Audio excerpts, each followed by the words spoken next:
Written communication is especially tricky. It's difficult to put expression in writing, and messages can easily be misinterpreted.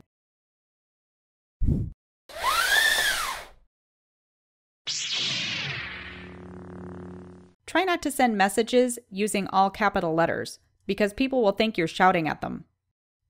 Also, make it a habit to read your message to yourself before you send it. Then, imagine receiving the message, and make sure that it conveys the right meaning. If you have something to say that's really emotional, important, or urgent, you should probably deliver that message in person, instead of in writing.